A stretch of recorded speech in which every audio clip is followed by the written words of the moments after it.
Hello and welcome back to Live from the Hive with me, Katie Bessant. And today I'm joined by Charlotte from the Scarlet Hen. Charlotte, welcome to the podcast. Hi, thanks for having me. I'm so excited to be part of this. So thanks for asking me.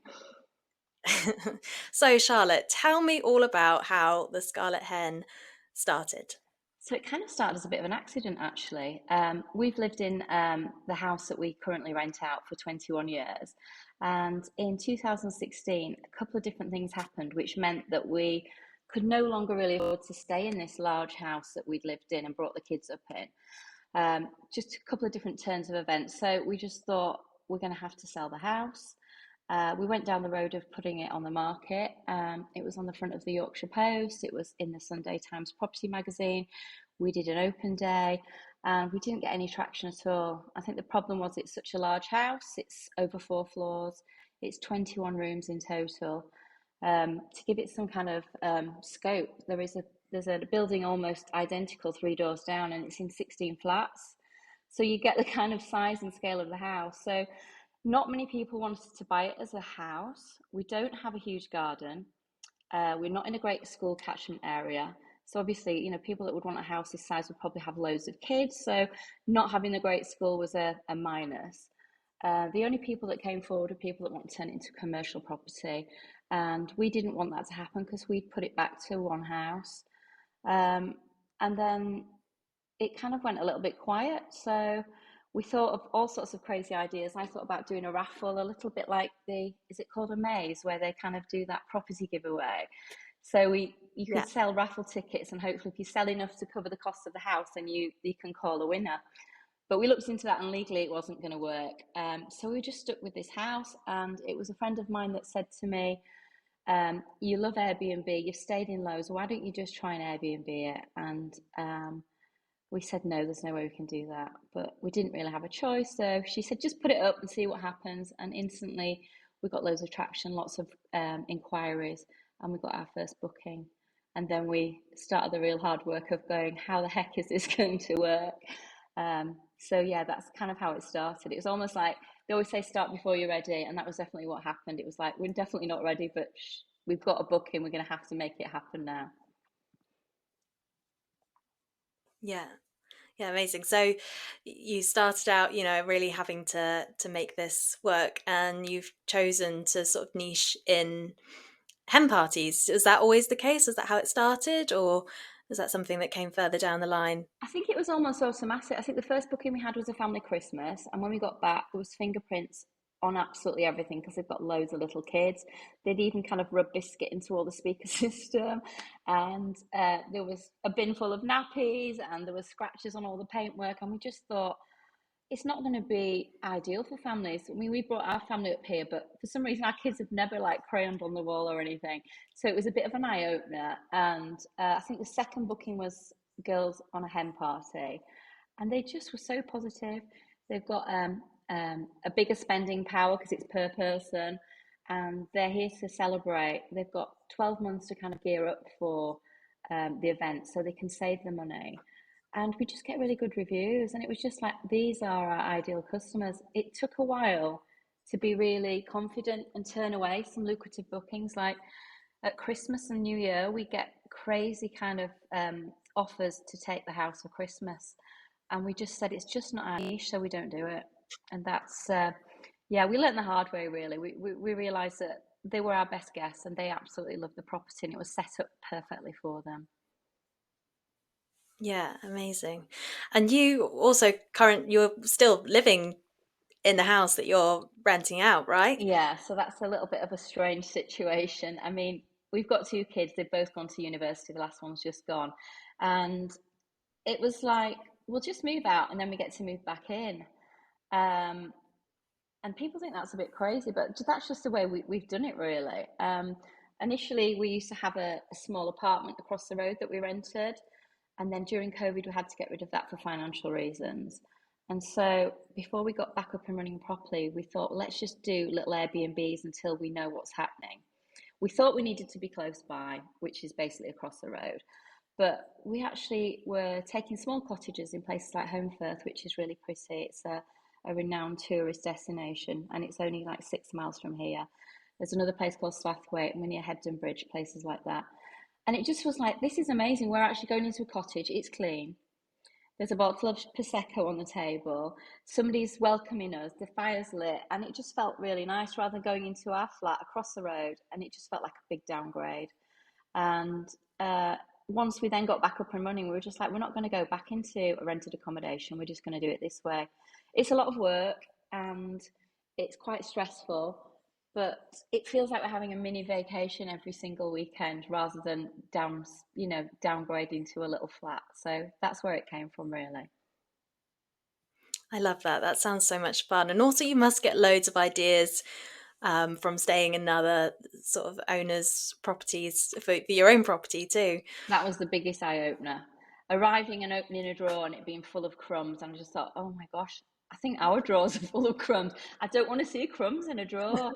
And just the small things like the welcome books and the welcome packs and just the communications. Something went wrong. How did they deal with me? And I learned so much from that. So every single weekend, it's like, yeah, I'm going to do that in my property, whether it's I don't know, like having little earplugs or a hairdryer in every drawer, or just that kind of reminder what time checkout is and that type of communication. It really has changed the way that I kind of do my hosting completely. Yeah. So going back to hen parties and that being your niche now, I'd really love to get your thoughts on this because a lot of owners choose not to let out their property to hen parties, especially not in their own Yeah. home. So what's been your experience? What are your thoughts on that? Absolutely opposite. I almost don't want to tell people because I want to keep hold of this market for myself. They are the best guests. They leave the house spotless. I mean, once we were on holiday and I said to Mum, "Will you just go and check the house? The girls have left." She came and she went, "I'm so sorry, Charlotte. It looks like they haven't been." I went, "No, that's how they leave it, Mum." And she was just like, "But everything's away. There's nothing here." So that in itself is a massive plus. The other thing is, because they're paying per person, they're not analysing the price and everything. I mean, if you get a family coming, they're paying per head, and we do charge £250 per head in high season. So if you're a family of four, let's say coming as a group of families, and you've paid 250 each parent and then 250 each child, you start looking around for, God, is this really worth it? And the way that our bedrooms are, we've got two bedrooms that are kind of like dormitory style. And I don't mean tacky bunk beds, but I mean they've got three double beds, so that's sleeping six people. Now our hens are like, we want that room for the bride and the bridesmaids. It's not like a downside. It's not like a downside, if you like. Whereas if you've got couples coming, they're like, oh God, we've paid £1,000 for our family. We don't want to share a bedroom with the other family members. So that's another thing. They always give us amazing reviews. I mean, families can be a little bit picky, and you just want to give each other the best experience. And they walk into the house, they don't look for problems, and yeah, they just love it. And once we realised that was our niche, we then every single room is decorated with them in mind. Unfortunately, my son was like, "Mum, can I please have wallpaper that's not flowery next year?" But we've had to sacrifice that because we've nearly got the whole house is quite feminine, if you like. So yeah, hen parties all the way for me, definitely. Yeah, that's really interesting. I love that you found that niche. Yeah. What about stag do's? No, so in the early days, we had a couple. We had a mum ring me up and she said, listen, they're not your ordinary kind of stags. They're booked to go to the vineyard for a tour and wine tasting. They're really sensible guys. They're going to be walking. And I was like, oh, and this was really early on. And so I let them come. And they were actually okay. But they must have spilt something on one of the rugs and they'd hand washed it in a sink downstairs and then hung it outside to dry like a Persian rug. And I was just like, it's not going to work. It's not going to work for me. I mean, when girls go wild, they might break a glass or even a chair. When guys go wild, they fall through walls and break banisters. And it's just, yeah, it's a different kind of hijinks, isn't it? I mean, what I've noticed about my girls is they're um, they're doing things like we do gilding classes, they do flower crowns, they do life drawing, chocolate making. They're here to do that kind of activity. The old style of hen party has totally disappeared. I mean, for example, we can come back and find six bottles of Prosecco in the bottle bin after a weekend of 20 girls. They're just not really doing that kind of drinking crazy stuff anymore. So I guess that's been another reason why, people think that hen parties are still the way that when I remember them, like in the 90s, where they were just pandemonium, weren't they? But yeah, so no stags, but sensible hens. And we've definitely crafted it now. We set out our stall early on and we tell people what our expectations are. And initially we were a little bit scared, thinking that's going to scare away people. I mean, we have this rule that nobody really understands, but we don't allow more than 5 smokers to come to the house. If you've got, we say, if you've got a group of 5 or more smokers, don't book. And they're like, but why? And I just think, well, it's a type of group that's got a lot of smokers with them, but more than that is if you've got 5 people continuously going outside to smoke, it creates a lot of noise. It's just not the vibe. So it kind of, without saying what type of people we want, it kind of makes people say, oh God, we've got loads of smokers, let's not go there, without trying to upset anybody. It's like, just tell people what your expectations are. Um, it's quite a brave move because you can lose a lot of people, but it's better that than having guests that don't fit your property really. Yeah, and you're very, very clear on that on your website, aren't you? Exactly what your rules are. You set it out right from the beginning. Yeah. Yeah, I think that's really important. I mean, we're a townhouse here, so when you look at the pictures of the frontage of the house, it looks like we're in our own grounds, possibly. With the size of the house, it doesn't look like we're on a main road, which we are. We have a very small garden because what was our coach house at the back here is now somebody else's property, and we've got houses either side, and we're not in a rural location. So in the early days, I got feedback. Oh, we thought we were coming to, we thought you'd have your own driveway, and this, that, and the other. Um, and I think that's the main thing, to tell people not what the disadvantages are, but expectations. So when they get here, they already know what's happening. Yeah. And a lot of owners have to work very hard to sort of stand out and make sure, especially in the market right now, they want to make sure that they get the bookings over another property. So could you share a bit about the style and the sort of ambiance that you've created at the Scarlet Hen and how it sets you apart from other venues and other properties? Yeah, I think so. So I don't know if you're aware, there's a company in Huddersfield that started here that mainly specialises in hen parties, and some of my suppliers work for them. And they say, although the photography of those houses are amazing, when you actually get there, they're just regular 4 bedroomed houses where they've put loads of extra beds in and things.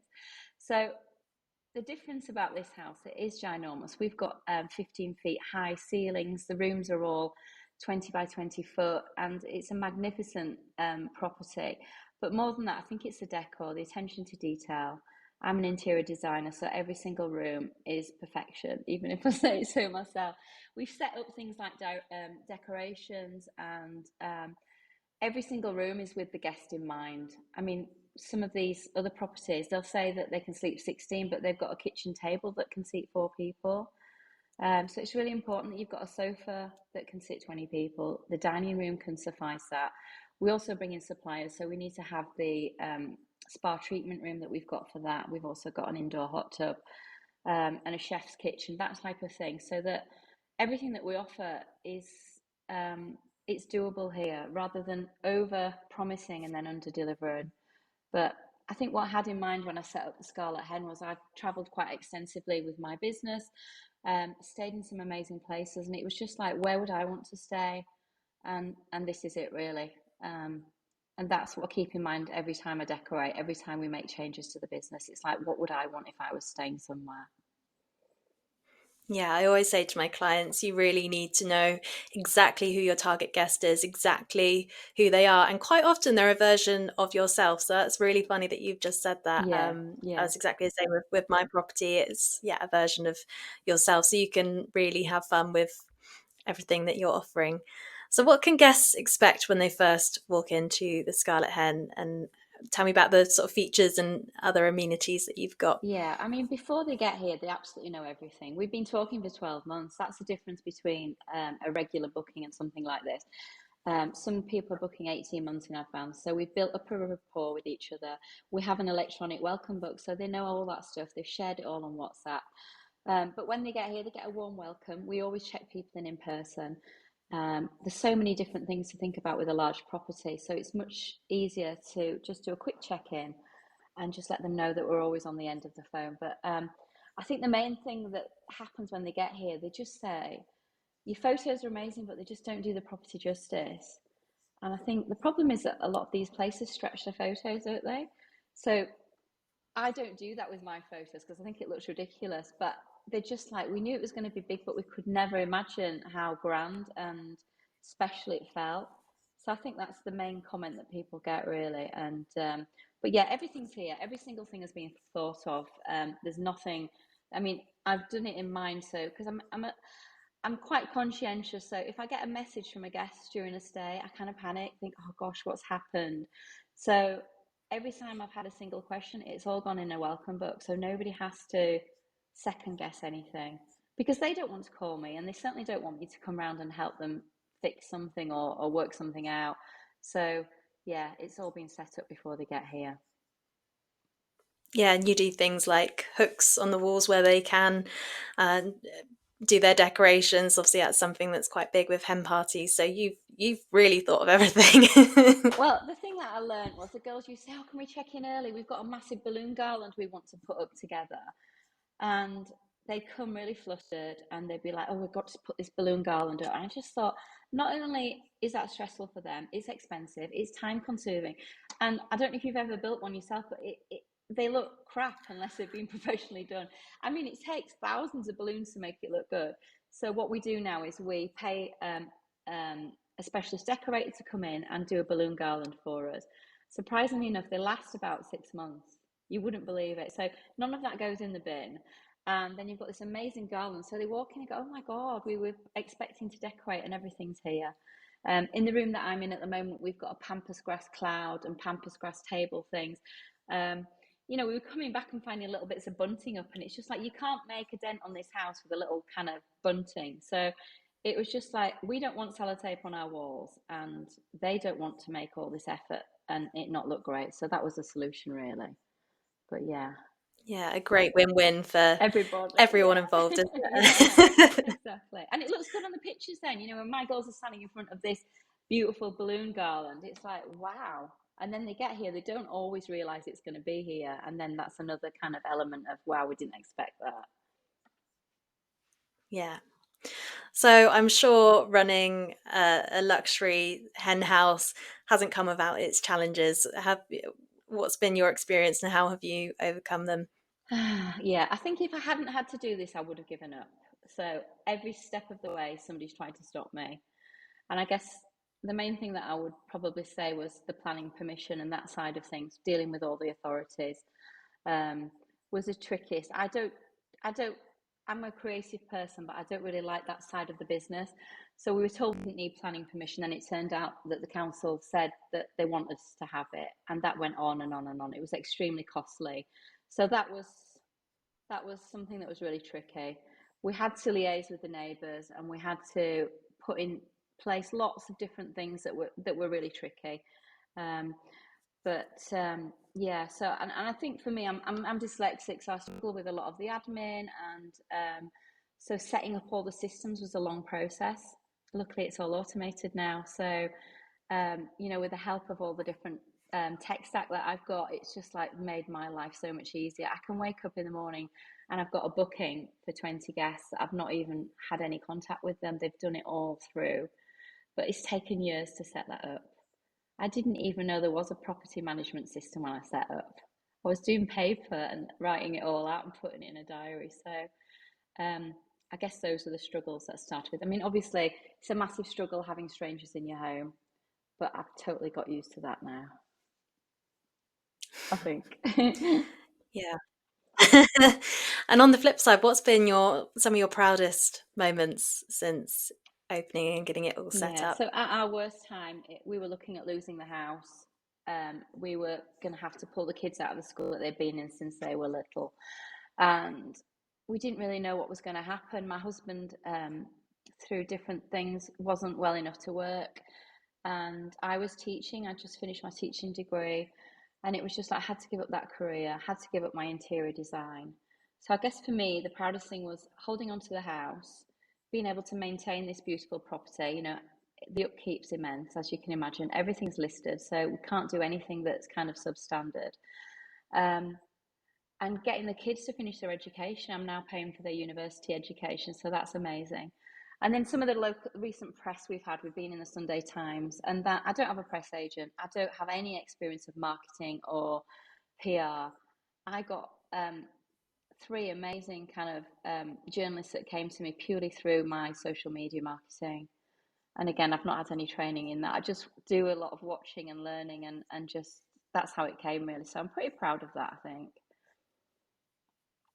Yeah, I think you definitely seem like an action taker, and sometimes it's doing things even when you're scared and you don't quite have the know-how and just figuring it out, isn't it? Especially in this Yeah, industry I and think, yeah, like with I said, if I everything that you've hadn't got had to to. do it, I think I would have just, if we'd have had a buyer for the house, it would have gone, and that would have been the worst thing because I would have now been trying to carry on a small teaching wage, and yeah, so thank gosh we didn't get a buyer in the end.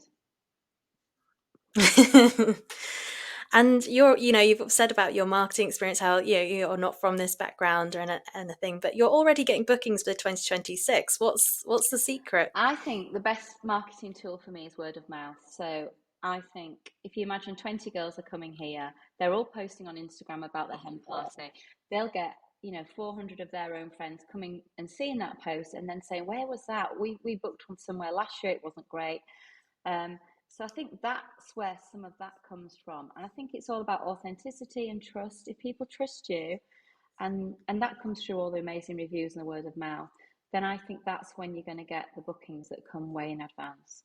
And yeah, we're already booking for 26. We've booked all the way through January through to May now. Every weekend's been taken, which has been amazing, basically. So yeah. Wow. And do you do anything to encourage your girls to post on Instagram or social media at all? Um, Or is that something that happens quite yeah, organically? they seem to just do that. I think what we've done in the house is make Instagrammable moments in every room.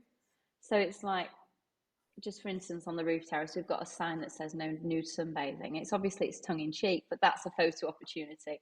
Then we've got the balloon garland, the pampas grass. There's loads of different kind of things where it's like, oh my God, we've got to take a photo. Um, and so that's just a really good thing to get them to do that. But yeah, we kind of send them a little incentive after they've stayed. We say if any of your friends want to stay with us, and they mention your name, they'll get £100 off their stay. So that's always good. And they always want to review us, which is amazing. Um, so I think all those things kind of go towards that, really. Yeah. And you've had some great success with your social media, and also very recently, you've had a reel that's done really well and generated you bookings. So, are you finding that social media does generate you bookings and is part of your Yeah, marketing I've got a mix? love-hate relationship with it. So I'll sometimes go crazy and do loads, and then I'll think, oh, I don't want to do any more. I really don't like putting myself out there, but I've realized that unless I'm on the video, I don't get any traction. And people want to know not what kind of hen parties I do, but how do I move in and out of my own home? How does it work? So it's a bit cringy for me. I'd rather just hide behind nice pictures of people having a hen party. Um, so yeah, it's good and bad. So it generates the bookings, but then I get a lot of trolls. I mean, my market's nearly all millenniums on Instagram, but when I share it on Facebook, I just get this barrage of like very odd comments coming from America, mainly from men that have got profile pictures of them hunting and things.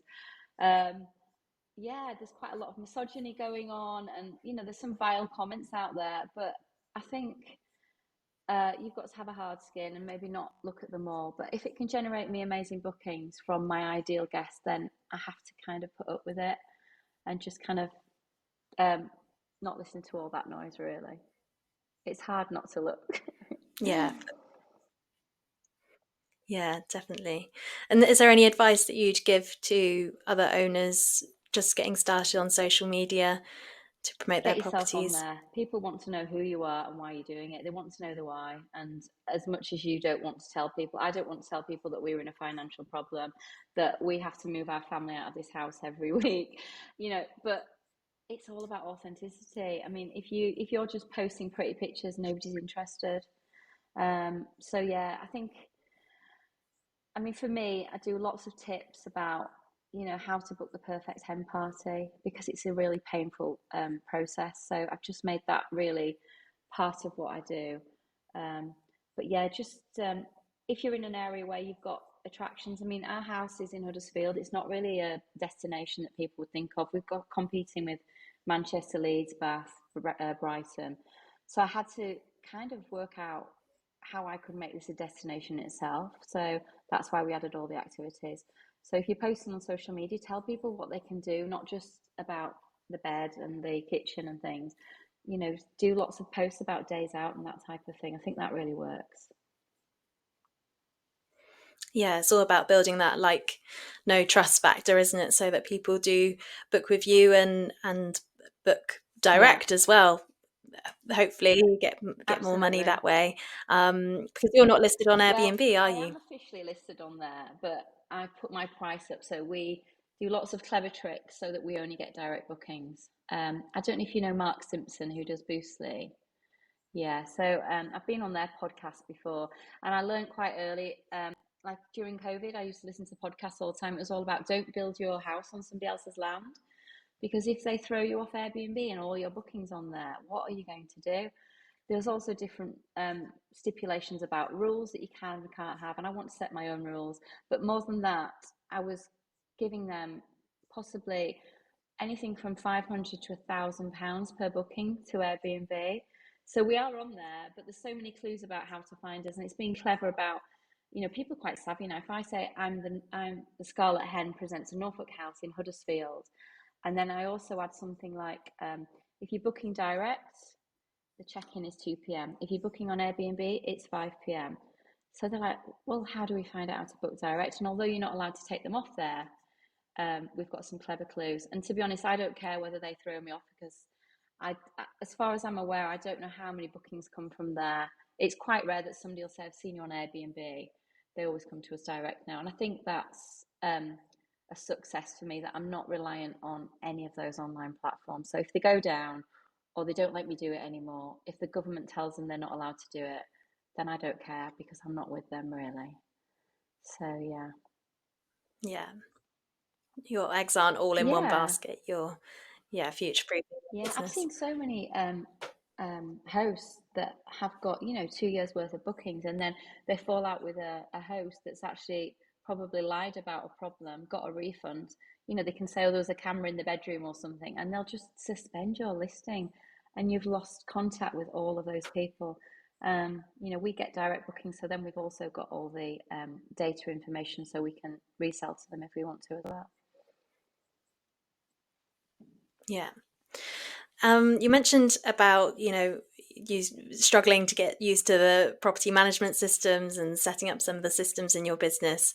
And obviously this industry is very much balanced between that and also the creative side and the hosting side. So how do you balance the time and creativity involved in marketing with the operational demands Yeah, of and your moving in and business? out every weekend. Yeah. It's really tricky. I don't really have a set thing. I kind of set my diary at the beginning of the week. I'm really if I can do social media all day, that's what I choose to do. Um, it is really difficult to balance it. I'm really lucky that I've got a very supportive partner, and he spends every day maintaining this property. So at the moment, he's changing every light bulb in the house, and then after that, he's going to be checking, you know, things like, you know, is every cupboard door opening? So that means that I don't have to do that side. Um, but I'm the one that's liaising with the authorities. I'm the one that's getting the bookings and doing the marketing. But yeah, it's a fine-tuned balance. The kids even help out. So one of my son helps me with the social media, and the other one does quite a lot of housekeeping and things for me. So um, it's balancing it out and knowing what your limitations are. I have had some help with SEO. I've got an accountant that does all that type of thing. And then, yeah, we've got a great housekeeper as well who comes in and does a great job. So it's just delegating really, which I don't find very easy, but it is really important. Yeah, yeah. Well, teamwork and delegation is yeah, key. Also, I wanted to ask you. I'm asking all the guests on the podcast because being an owner isn't always rosy. Some things, sometimes things go wrong, And sometimes it can feel like you're very, very alone when those things do happen. So I would love to know, what's your worst guest We've had experience? a few in the early days. We did come back. So we send the girls a message saying it's checkout day today, and this is the procedure. But we came back and I think it was like the third booking we ever had, and they were all still in bed, and we got a turnaround. They were all absolutely in bed, hung over to hell, and they just thought they booked 3 nights. And we were like, oh my God, the cleaner's here. We've got to empty the hot tub. We've got to do all this stuff. And they were really nice, but they basically had to get up and go. So that was really difficult. And we did learn from that that you've got to make sure everything says, we specify before they get here to make sure they know what time checkout is and things like that. We can usually give them a little bit of a leeway, so they want an extension, we can give it, but this time we couldn't. So that was particularly bad. We had some girls very early on. We don't allow live singers, DJs, professional sound systems, because we just can't monitor what's happening. We've got CCTV at the back of the house because that's what our planning permission said that had to happen. And we caught a chap unloading a load of stereo equipment into the house. So we had to call up and say, hi, we can see that you've got a DJ arriving. Unfortunately, that's not part of what you're allowed to do. And they were like, well, why not? We paid for the house as well, sound regulations. And, he's not part of our supply team. He's not insured. And they were quite upset because they've obviously got this DJ. But it was a really good result for us because they disappeared and they took him with them, and they didn't come back till 3 o'clock in the morning. What they'd done is they begged the local pub to let them have the DJ there. So that was a win. Um, but those things are quite easily sorted. I mean, I usually ring up and they'll sometimes say we didn't realise, but more often than not, they'll say, we're really sorry. We'll send him away, or we won't do that again. And I think that's the beauty of having females in the house. They're not really that confrontational. So, if there's a problem, we can usually work it out. Whereas I've found that if there's groups of men here, as a woman, it can be a little bit tricky, having those tricky conversations. Whereas the girls are just like, oh yeah, I'm sorry, yeah, Yeah, it's I fine, no, know. we won't do that again. So yeah, I think those are the worst situations. I mean, we've had things where we've had storms and we've had floods and things like that, but yeah, that's probably not a guest experience. It's more like something that's gone wrong in the house, if you like. Yeah, yeah. So what's the future of the Scarlet Hen? Are there any upcoming features or services that you're excited about? Yeah, What's well, what's on the everything's horizon? ticking over nicely here. We have got a little bit of a secret in the pipeline that we've been approached to launch the country version of the Norfolk House. So, kind of the country sister. It's a beautiful Georgian house, quite local to here. It's not completely signed off yet. In fact, we're having a meeting this week. Um, and I'm not trying to jinx it, so I can't really say much more than that, but that would be our ideal, to have two properties running side by side. And this would be more of a one where it was kind of geared up to wellness retreats, that type of thing, because it's got beautiful grounds and it's got the scope to do like yoga classes and that type of thing. So yeah, that's kind of what's happening for us at the moment, which is really exciting. Wow, that sounds so exciting. Oh, I I can't wait know. to hear see that all. I had a picture of the Yeah, house. It was brilliant come actually into because the life. house was for sale, and I saved it as my screenshot. We couldn't afford to buy it, and it was just like, oh, it's not perfect for different reasons. So I had it as a screensaver, and I just emailed them and I said, listen, if you can't sell this property, I would love to turn it into the Scarlet Hen. And they were like, oh, well, no, but that's not what we really want to do.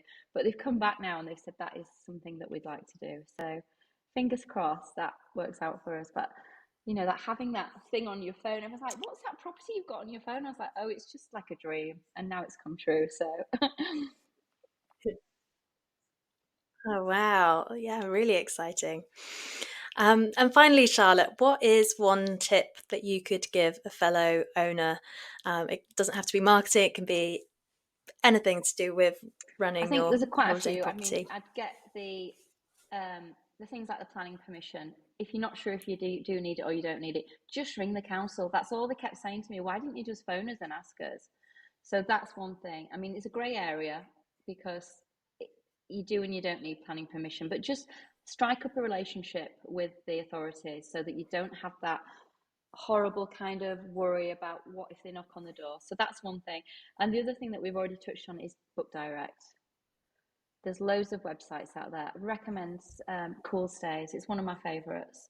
It looks like Airbnb, and it acts like Airbnb. It's really beautifully done. They do professional photograph. Get yourself on there if you can do. They are a little bit choosy about who they'd use. And obviously you need your own website. And if you are on things like Airbnb, do some of my clever ways of distracting people, extracting people off there. But book direct is definitely the way. You just don't want to be held at ransom by those online platforms. Agreed, agreed. Charlotte, thank you so much for coming on the podcast today. It has been so interesting to learn more about the Scarlet Hen, exactly how you work and the whole story behind it. Thank you so much. Where can listeners find out a bit more Yeah, so about my you? Where can website, they go? they can go on the website, and we've also got Instagram, Facebook, a little bit of TikTok we've got going on there.